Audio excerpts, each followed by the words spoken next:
नमस्कार। TV9 भारतवर्ष के digital platform पर आपका स्वागत है। मैं हूं दिनेश गौतम। आप देख रहे हैं बातें विशेष विद दिनेश।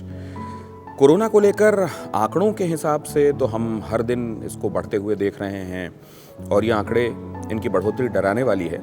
लेकिन इस सब के बीच R&D के हिसाब से, रिसर्च एंड डेवलपमेंट के हिसाब से कहाँ क्या चल रहा है, ख़ासतौर से जब हम वैक्सीन्स की तरफ निगाहें लगाए हुए हैं, क्या कहीं पर ये वाकई अपने मुकम्मल अंजाम की तरफ बढ़ता हुआ वैक्सीन बनाने का सिलसिला दिखाई दे रहा है। मसलन हमने सुना कि रूस ने एक वैक्सीन डेवलप कर ली है जिसे स्पुतनिक 5 का नाम दिया गया है और उसका मास लेवल पर प्रोडक्शन भी शुरू होने वाला है। लेकिन इसी को लेकर कई वैज्ञानिकों ने ये चिंता भी प्रकट की कि क्या जितना रिसर्च एंड डेवलपमेंट होना चाहिए, जितने फेजेस में ट्रायल होने चाहिए, क्या वो हुए? जाहिर है ये थोड़ा हड़बड़ी में लाई जा रही वैक्सीन है, कहीं इसमें कोई गड़बड़ी तो नहीं होगी।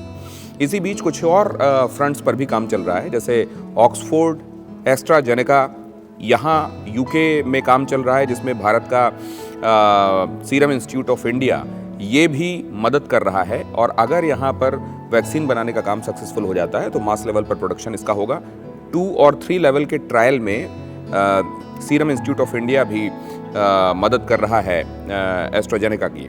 और उधर मॉडर्ना भी अपनी तरफ से वैक्सीन तैयार करने की तैयारियों में लगा हुआ है। लेकिन क्या ये जल्द ही किसी अंजाम तक पहुंचते हुए दिखाई दे रहे हैं? हालांकि रूस ने जो वैक्सीन डेवलप की है वो कहा गया था कि पहले सितंबर के महीने में, अक्टूबर के महीने में वो बाज़ार में उसकी आमद होगी। लेकिन अब ये कहा जा रहा है कि उससे 1 महीने पहले ही ये बाज़ारों में होगी, सितंबर में ये बाज़ारों में रोल आउट कर दी जाएगी। हालांकि कई जो विशेषज्ञ हैं वो ये समझ रहे हैं कि कोरोना को लेकर लोगों के अंदर भय इतना बढ़ा हुआ है कि पहले तो वो ये देखना चाहेंगे कि लोगों में जिसमें इस वैक्सीन को आजमाया जाता है उनका वो किस तरीके से रिकवर करते हैं, उनमें इम्यूनिटी किस तरीके से डेवलप होती है। बहरहाल भारत में 2 और फ्रंट्स हैं जहां वैक्सीन बनाने के लिए कोशिशें चल रही हैं। एक तो भारत नाम की एक कंपनी है जो कि हैदराबाद की कंपनी है, भारत बायोटेक, वो अपनी तरफ से कोशिशें कर रही है।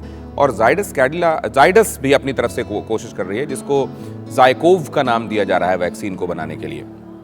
अब समस्या ये है कि इन तमाम वैक्सीनों का पहले बनाया जाना, फिर उतने चरणों में इसका ट्रायल होना जितना कि आवश्यक है किसी एक वैक्सीन को ये कहने के लिए कि अब इसमें सारे जो इसकी कसौटी है उसमें इसको कसा जा चुका है और अब कहीं किसी तरह की चिंता की बात नहीं है।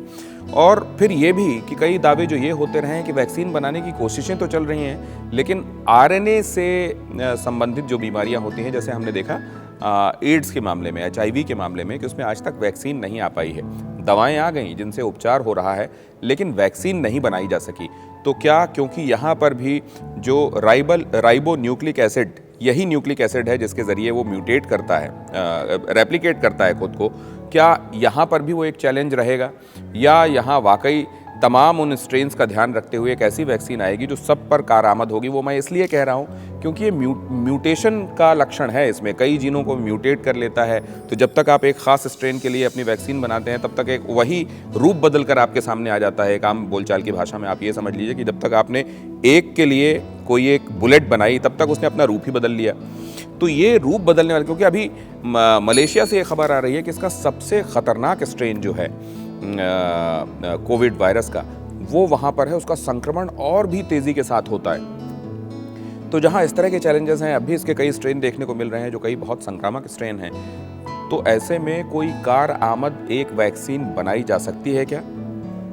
चैलेंजेस साइंस के सामने हमेशा रहे हैं और इन्हीं चैलेंजेस को ओवरकम करते आ रही साइंस ही वो है जिसको हम सब सैल्यूट करते हैं। तो क्या एक बार फिर से साइंस का झंडा फहराएगा या कोविड एक चैलेंज ही बना रहेगा? हालांकि इस बीच ये खबर आ रही है कि एब्सेनेस करके एक दवाई है जिसका इस्तेमाल पहले होता रहा है कम सुनाई देने वाले पेशेंट्स, जिनको कम सुनाई देता है उनके लिए, या बाइपोलर सिंड्रोम जिनको होता है, अचानक बहुत ज़्यादा अवसाद में चला जाना और अचानक बहुत ज़्यादा खुशी जिन लोगों में दिखाई देती है, यूफोरिया और डिप्रेशन, ये बाइपोलर, मतलब एक तरफ आप यूफोरिया और दूसरी तरफ डिप्रेशन से परेशान होते हैं। इस तरह के पेशेंट्स में इसको आजमाया गया और इसके बढ़िया परिणाम रहे। लेकिन इसी में ये कहा जाता है क्योंकि ये सेल के लिए प्रोटेक्टिव है, ये एंटीवायरल है, बैक्टीरिसाइडल है, ये एंटीऑक्सीडेंट के तौर पर भी इसके लक्षण देखे गए हैं, तो क्या ये दवाई कोविड के लिए भी कारगर होगी या वैक्सीन को लेकर जो चल रहे दावे हैं वो पहले कारआमद होंगे? आज बातें विशेष में इतना ही।